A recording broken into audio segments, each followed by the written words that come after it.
Jensen Huang, the CEO of NVIDIA, repeatedly warned about this, that we would lose out on this giant market in China.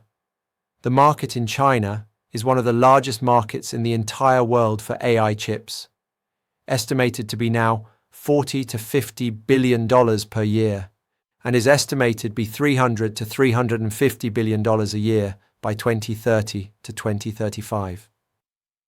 NVIDIA has now officially lost out on that huge Chinese market. China has always shown willingness to work bilaterally with any country based on mutual respect and win-win philosophy. Therefore, China was more than willing and happy to have NVIDIA in Chinese markets. In contrast, the US leaders chose to be closed and unfair. They decided to sanction Chinese profitable and emerging companies, especially Huawei. They decided that it was better to destroy Huawei, to destroy the best technology in China, so they imposed limitation on China. Immediately, Trump 1.0 came into office. The US embarked on this campaign of limiting China's technology, specifically AI hardware and AI agency. The current prevailing market values for AI chips are estimated to be $40 to $50 billion per year.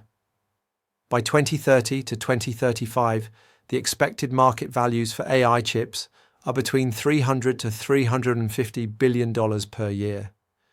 The roots of the chip war can be traced to long-standing concerns about China's rise as a technological power, particularly in sectors critical to national security, such as telecommunications and artificial intelligence.